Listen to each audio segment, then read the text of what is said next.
Ja, hallo Leute, neues Tutorial. Hier möchte ich zeigen, wie man Schriftzeichen einer unbekannten, in Anführungszeichen, also einer fremden Sprache halt in FreeCAD verwenden kann und das jetzt auch nicht einfach nur in einer Fläche, sondern auf einer Art Tasse oder einem Behälter, den man so verschenken kann. Kann man vielleicht noch ein bisschen mit dem Eddingstift ein bisschen schwarz machen, den Text, indem man da versetzt, vertieft, druckt. Und das, denke ich mal, macht Sinn. So, ich habe hier folgende Programme. Einmal habe ich FreeCAD. Da möchte ich das Ganze drin machen. Da brauchen wir schon mal eine neue Datei auf. Und dann habe ich offen Inkscape. Da weiß ich noch nicht, ob das Format hier das richtige ist. Das muss vielleicht noch geändert werden, je nachdem, wie der Text aussieht. Dann habe ich einen Taschenrechner, um auszurechnen, wie groß der Text denn wirklich werden soll. Und ich habe den Google-Übersetzer hier und da habe ich hier den Text Null Problemo und der sieht so im Japanischen aus. Da gibt es also, das ist dann Mondai Nashi, wohl was ähnliches, ähnliche Aussage wie Null Problemo. Ich denke, die kann man ganz gut auf so eine Tasse oder auf einen Behälter bringen. Ähm, so, fangen wir einmal an. Erstmal mit dem Inkscape. Aber bevor ich damit starte, wenn euch solche Videos wie dieses hier gefallen, so lasst doch gerne ein Abonnement da, einen Klick auf die Glocke. Ihr werdet über neue Videos informiert. Einen Daumen nach oben, wie gesagt, dann bekommt ihr solche Videos mehr und mehr angezeigt, nicht nur von mir. So, damit danke fürs Starten dieses Videos und dann legen wir mal los.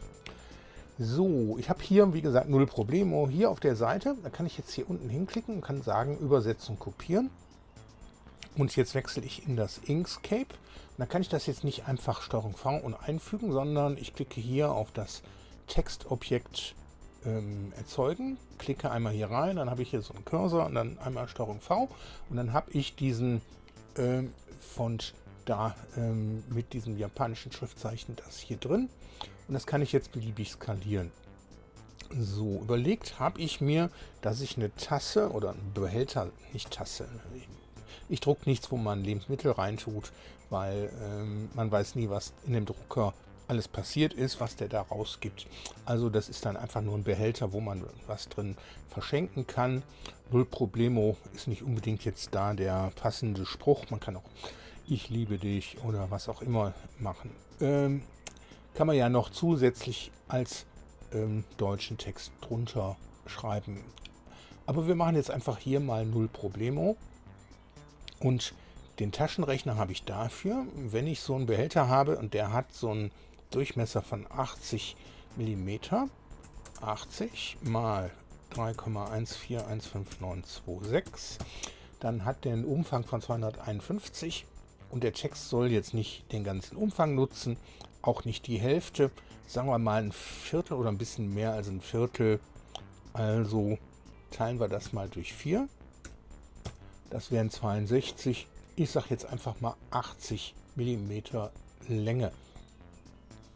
So, dann gehe ich hier bei in dem Inkscape und gehe in die Dokumenteneinstellung, trage hier bei der Breite 80 mm ein und die Höhe, die machen wir hinterher. So, dann, das sind jetzt 80 mm breit. Dann setze ich den Text hier an und ziehe den mit gedrückter STRG-Taste, ich mache mal gerade oben die Tastenkommandos an, dass ihr das alles seht. Dann schiebe ich den hier so rüber und das ist natürlich viel zu hoch. Dann gehen wir hier nochmal auf Dokumenteneinstellungen 60, da machen wir mal 30, 25, 20, ja 20 könnte passen und dann kann man den jetzt hier so zurechtschieben. Also das sind jetzt 80 mal 20 mm ist dieser Text. Und so, hier kann man das ausschalten, dass er was fangen soll. Dann fängt er nicht immer das am Rand. Okay, so sieht jetzt der Text aus und den kann ich jetzt speichern in Inkscape. Das heißt, Datei speichern unter. Dann habe ich hier schon Verzeichnis Japan angelegt. Da habe ich vorher meine Tests gemacht, aber nicht mit diesem Text, sondern mit anderen Übersetzungen. Und das nennen wir jetzt mal hier Null Problemo. So, das wird gespeichert als SVG-Datei. Das ist eine, was heißt das nochmal? Skalierbare Vektorgrafik heißt das Ganze. Und die kann ich in FreeCAD verwenden. So, jetzt gucken wir nochmal hier rein. Wird da wirklich so ein... Ja, das scheint ein Absatz zu sein. Dann lassen wir das auch so.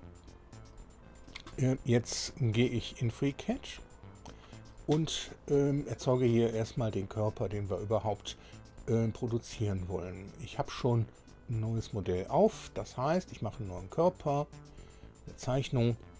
Die kommt auf die XY-Ebene und das wird ein Kreis. So, der Kreis, der kriegt einen Durchmesser von 80 mm, habe ich ja gesagt. Und so, jetzt soll das ja so eine Dose werden. Der Text ist 20 mm hoch. Die wird natürlich nicht nur so hoch, sondern ein bisschen höher. Das heißt, da machen wir jetzt eine Aufpolsterung. Nicht 20, dann machen wir mal 30 mm. So, dann kommt hier der Text so drauf. Und dann können wir loslegen. Den Körper mache ich jetzt erst einmal bedingt sichtbar, das heißt transparent, damit ich da durchgucken kann, wenn ich jetzt was importiere. So, importieren. Dazu gehen wir in den Draft-Modus oder in die Draft-Workbench. Das haben wir hier. So, das wird jetzt erstmal hier unten auf die XY-Ebene gelegt. Das heißt File und dann geht hier Import. SVG habe ich schon selektiert, sonst ihr müsst das dann auswählen. Hier ganz einfach bei Buchstabe S, da gibt es hier SVG as Geometry, das ist genau richtig. So, dann das Verzeichnis, das ist im Verzeichnis Tutorius und dann ist das nochmal Tutorius. Na, wo bist du denn? Da haben wir das Tutorius, da haben wir Japan und dann haben wir hier die Null Problemo. So, das hat jetzt nicht geklappt. Ich kann euch auch sagen, warum. Einmal habe ich hier das noch nicht beendet gehabt, daran liegt es aber nicht. Das hat einen anderen Grund. Das Inkscape, das kennt den Font hier und speichert das einfach als Text und denkt, das FreeCAD hat den Font auch. Das hat es aber nicht. Deshalb muss man erstmal den Text selektieren, auf Pfad klicken und dann Objekt in Pfad umwandeln. Dadurch wird der Text zu einer Grafik und jetzt müssen wir es nochmal speichern. Wir können nochmal hier reingehen und File Import und Null Problemo SVG. Und jetzt steht der Text dort unten. So, der Text, da machen wir jetzt erst einmal Objekte raus. Und zwar, man sieht hier, das sind ganz viele Pfade und das bleibt aber nicht so. Ich mache den Körper hier erstmal unsichtbar. Wir können uns erstmal hier rum kümmern. Und da sieht man, das sind die einzelnen Zeichen. Ich mache jetzt der Einfachheit halber, oh nee, so, das machen wir in dem Fall besser. Ach doch, so groß ist die Rundung nicht. Machen wir jetzt hier raus das Zeichen. So, das soll jetzt ein Zeichen werden. Da habe ich folgende Lösung gefunden. Und zwar gibt es hier die Funktion skalieren. Und die kann einen sogenannten Klon erzeugen. Und das ist wunderbar. Das heißt, hier tippen wir einfach 0, 0, 0. Also einfach dreimal Enter. Und dann nochmal Enter für, wir wollen das ja gar nicht skalieren. Und dann kann ich diese hier nun unsichtbar schalten. Und die bleiben aber sichtbar, weil das ist jetzt der Klon hier. Das ist das Zeichen. So, jetzt haben wir hier das nächste Zeichen. Da machen wir, kann man sich am besten mal merken, bis wohin man das selektiert hat. Das ist der letzte. Also bis 007. Und dann, auch man sieht das auch hier, das, okay, man kann es sogar erkennen, welches ein Zeichen ist. Da machen wir jetzt wieder eine Skalierung. 000, Faktor 1. Und dann können wir die hier deselektieren. Und dann haben wir hier, die können wir noch benennen, das ist Z01 für Zeichen 01, das ist Z02. So, dann haben wir hier noch diese drei Dinger, das sind also die hier. Daraus machen wir auch so eine Skalierung. Die können wir jetzt auch unsichtbar machen. Und dann haben wir noch dieses Zeichen hier hinten. Und das mache ich jetzt, damit ich das alles unten so habe, einen weiteren solche Skalierung. So, das ist also hier Z03. Das ist Z04. Und den machen wir unsichtbar. Jetzt habe ich hier diese insgesamt 4 japanischen Schriftzeichen. Die liegen jetzt hier schon gerade, dass er das hier so anders drunter gemacht hat. Darum nicht kümmern. Wir machen das einfach unsichtbar, dieses Feld. Ich möchte hieraus jetzt 3D-Körper erzeugen. Da ist mir bei der letzten Aktion was aufgefallen. Da muss man ein bisschen aufpassen. Also ich selektiere jetzt dieses Zeichen hier und wechsle vorher aber in den Part, in die Part Workbench. Und da haben wir hier die Funktion extrudieren. Und das mache ich jetzt einfach mal 5 mm und tippe Enter. Jetzt geht das nach oben. Okay, dann haben wir hier den. Machen wir auch 5 mm. Der geht jetzt auch nach oben. Es ist mir aufgefallen, dass manchmal das nach unten geht. Da muss man das halt umdrehen. Ist aber nicht weiter schlimm. So, dann haben wir hier das Zeichen extrudieren, auch 5. Ach, die gehen alle nach oben. Oh, vielleicht habe ich ja Glück hier in dem Fall. Extrudieren, da auch die 5. Ne, der geht nämlich nach unten. Und da wechselt man das hier, sagt man hier 0 und dabei die andere Richtung da 5. Und dann ist der Körper jetzt auch 5 mm halt extrudiert. Dann habe ich hier diese 4 Zeichen. Daraus kann ich jetzt 3D-Körper machen.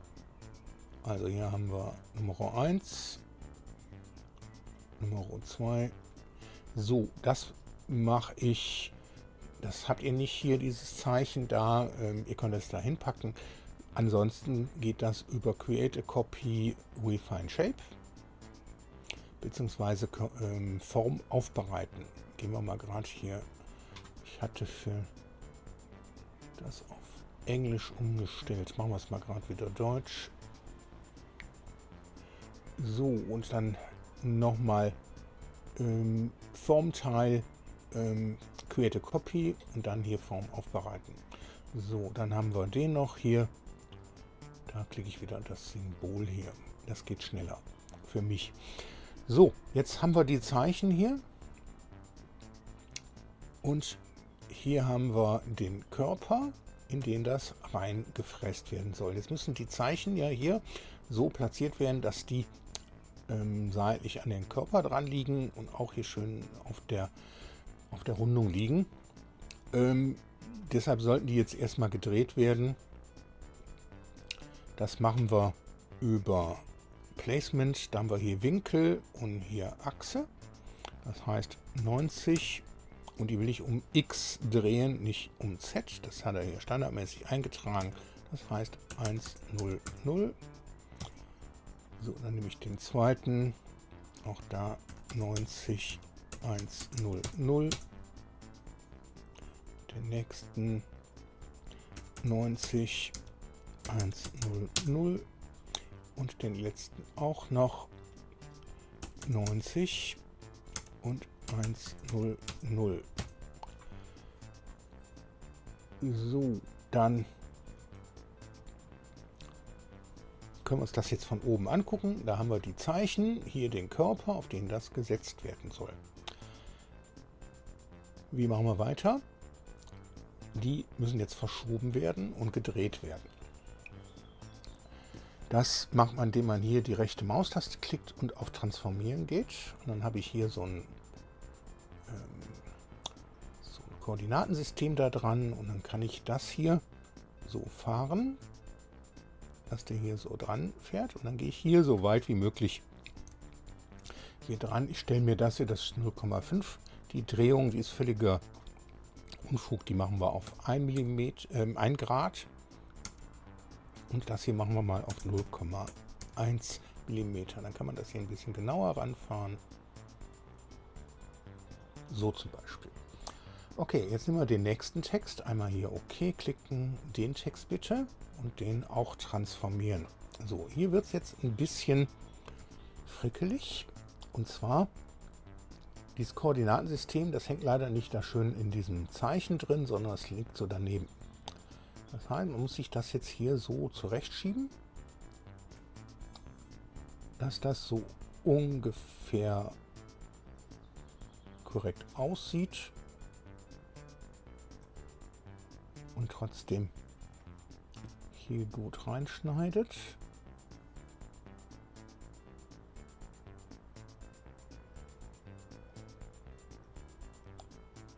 So, jetzt können wir hier wieder mit dem Blauen reinfahren. So, können wir es lassen. Dann nehmen wir den nächsten Buchstaben. Das ist der hier. Und den bewegen wir jetzt auch.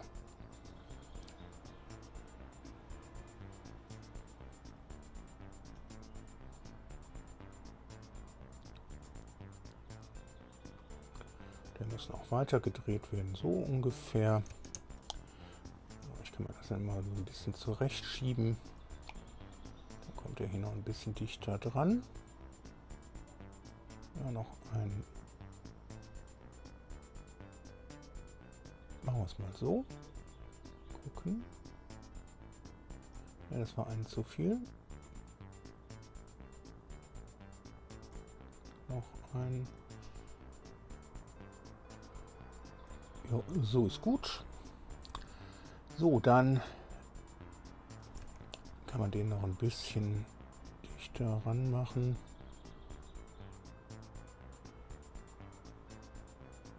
So zum Beispiel. Und dann haben wir hier das letzte Zeichen. Transformieren. Ich drehe das jetzt schon mal. Das kann ja fast senkrecht stehen, das Zeichen.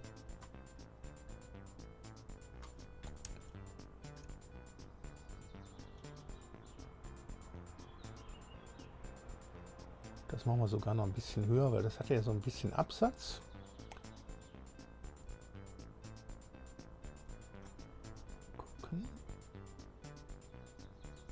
Ja. So, jetzt sind die hier unten viel zu tief. Das heißt, die werden jetzt einfach verschoben. Da haben wir hier XYZ, hier die Position. Gucken, 30, 20. Ja, machen wir mal 25. So kommt das da schön rein. Da auch 25. Du bitte auch. Und du auch.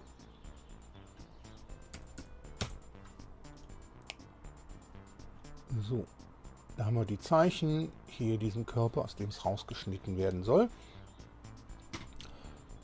So, aus dem Körper hier, da macht man jetzt ganz einfach auch so einen Körper über im Part-Modus Formteil Create a Copy Form aufbereiten. Und dann wird das hier unsichtbar. Da haben wir den Körper und aus dem können wir das jetzt einfach ausschneiden. Zuvor, bevor ich das schneide, mache ich aus denen 4 hier eine Vereinigung. Das im Part-Modus ist das diese Funktion hier, Vereinigung. Dann macht er hier einen Teil namens Fusion rein und das kann ich jetzt hier rausschneiden. Das heißt, den selektieren, dann ist das hier die Funktion Differenz. Und so, da ist mir jetzt hier hat es geklappt. Mir ist aufgefallen beim dem letzten Schnitt, dass er hier an dieser Kante hier, dass er da Müll gemacht hat. Hier scheint es geklappt zu haben. Da musste ich diesen Körper ein bisschen drehen. Aber hier scheint das alles soweit zu funktionieren. Ne, da sieht man, hier hat was nicht geklappt. Da gehen wir gerade mal auf den entsprechenden Buchstaben. Das ist dieser Buchstabe hier.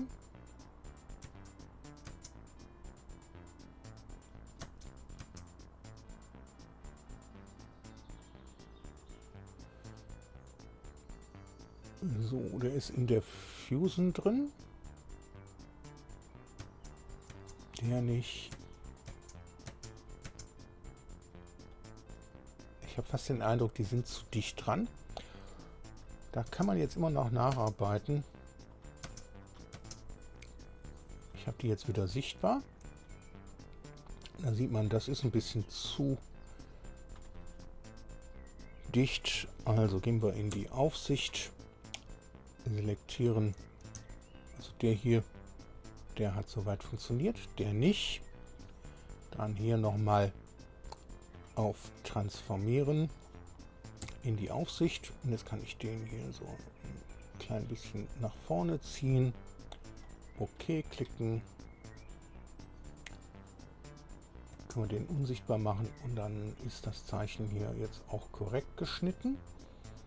So, hier bei dem Zeichen ist das ähnlich. Das ist das hier. Auch da transformieren in die Aufsicht. Das hier so ganz klein wenig nach vorne ziehen. Und gucken, ob das da jetzt auch geklappt hat. Ja, das sieht gut aus. Und hier bei dem Zeichen ist es... Ach so, der ist ja noch sichtbar. Den können wir so wegmachen. Und da hat es auch geklappt. Also, jetzt habe ich das hier soweit fertig. Jetzt will ich ja hier einen Behälter rausmachen. Ich weiß ja, wie groß das Teil ist. Und deshalb kann ich jetzt einfach hier aus diesem Cut, also den machen wir eben noch unsichtbar, aus diesem Cut hier, da machen wir erstmal nochmal so einen neuen Körper. Und daraus mache ich im Part Design Modus nun einen neuen Body. Und jetzt kann ich hier mit weiterarbeiten. Das heißt, ich selektiere das hier oben, erzeuge darauf eine Zeichnung und kann das jetzt hier aushöhlen, indem ich hier einen Kreis drauf zeichne. So, der darf jetzt natürlich nicht zu klein werden, dieser Kreis, sonst schneidet das da rein. Und das kann auch dazu führen, dass das einen Körper mit mehreren Objekten gibt und das führt in FreeCAD zwangsläufig zu einem Fehler. Ich gebe jetzt hier einfach mal einen Durchmesser an von, das Ding war ja 80. So, wenn ich den 70 mache, dann sind das 10. Das ist schon fast zu knapp, weil das ist schon tief reingeschnitten. Aber ich mache es einfach mal und schließe das. Dann machen wir jetzt einmal diesen Körper hier transparent. Gehen nochmal in die Aufsicht und dann kann man das hier nämlich sehen, ob das klappt. Das klappt, aber das ist vom 3D-Druck her fast zu brutal. Also machen wir den hier eine 65 raus oder sogar eine 60, aber ich mache mal 65. 65, jo, das sollte passen. Ist zwar fettdick, wenn man das druckt, aber was tut man nicht alles für ein schönes Geschenk? So, dann wird das Ganze eine Tasche. Das machen wir hier mit. So, das machen wir jetzt mal 30 mm. Okay, dann ist es durch. Das müssen wir kleiner machen, also 25. So, dann hat das hier einen Boden und dann kann man das so drucken. Könnte jetzt hier noch ein Gewinde reinzaubern, dass man da einen Deckel draufschrauben kann. Da ist euch wirklich alles offen. Aber hier könnt ihr halt sehen, wenn ich das jetzt wieder hier sichtbar mache, komplett, das heißt hier die Transparenz rausnehme, dann kann ich das so jetzt exportieren und slicen und auch drucken lassen. Man braucht sich hier bei diesem Text, ich denke nicht, dass man bei dem Text hier irgendwas mit Support und so weiter sich da Gedanken machen muss. Das wird so schon funktionieren. Muss man einfach ausprobieren, ob es geht. Ansonsten den Text nicht so weit reinfräsen, wie er hier gefräst ist, sondern und wie gesagt, das ist alles jetzt erstmal noch parametrisch. Das heißt, wenn ihr jetzt hier den Extrude anklickt, nee, das war er nicht. Wenn ihr hier den Extrude selektiert, dann habt ihr hier die Werte und dann habt ihr hier 5. Dann macht er da jetzt einfach mal eine 2 raus.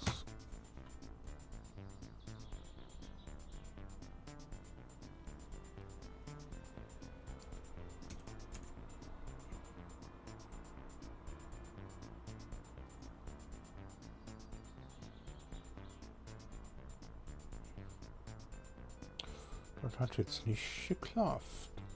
So, gucken wir uns das mal hier beim Cut an. Den machen wir erstmal.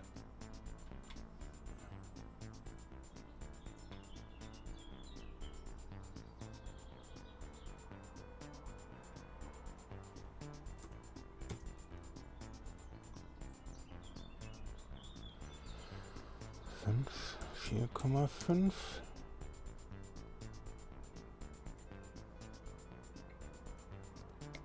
Ja, ganz so einfach scheint es nicht zu sein. Warum dem so ist, das weiß ich jetzt nicht. Dann können wir aber über die hier beim Cut, wie wir es vorhin gemacht haben, hier den selektieren und transformieren und können den hier jetzt weiter rausziehen.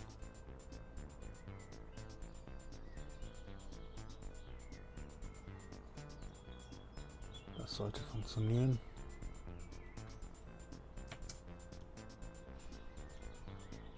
Ja, dann ist der nicht mehr ganz so tief und dann wird es auch vom 3D-Druck einfacher werden. Das machen wir mit den anderen jetzt auch hier. Rechte Maustaste, transformieren.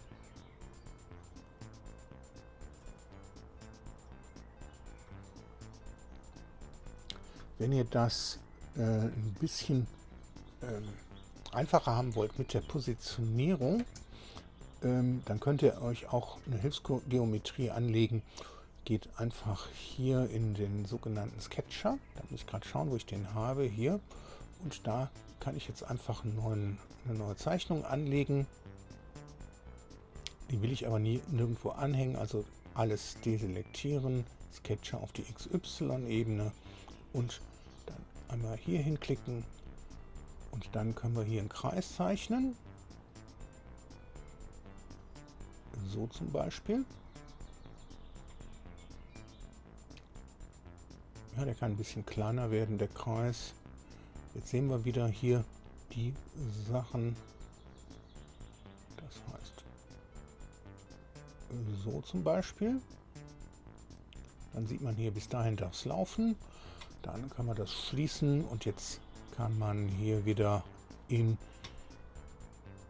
dieses Extrud hier reingehen, rechte Maustaste transformieren und kann das hier so an diesen Kreis ranziehen, damit das ungefähr dieselben Schnitttiefen gibt. So, dann machen wir den auch noch sichtbar. Transformieren. Auch du bist da dran. Und den letzten, das ist der hier. Und den transformieren wir auch noch gerade. Jetzt hier machen. Bis da. Okay. Dann können die wieder unsichtbar geschaltet werden. Und da habe ich jetzt den Text nicht mehr so tief da reingefräst. Wobei, der ist immer noch tief genug.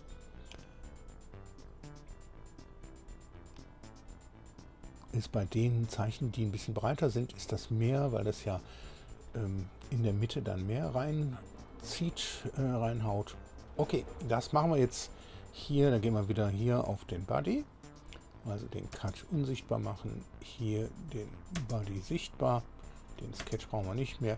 Das kann jetzt exportiert werden. Als kommt jetzt auf Tutorials Japan, kann er ruhig. Und dann haben wir das Ganze einfach mal japan.stl. Einmal Cura. Okay. Import.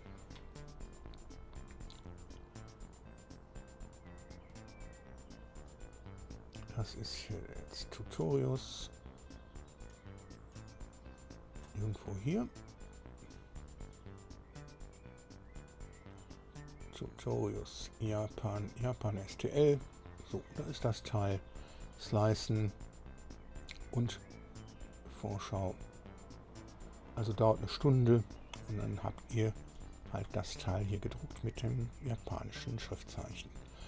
Okay, das war's zu diesem Video. Noch einmal kurz, wenn euch solche Videos wie das hier gefallen, lasst gerne ein Abonnement da, einen Klick auf die Glocke. Ihr werdet über neue Videos informiert. Und damit danke fürs Zuschauen und bis zum nächsten Mal. Tschüss!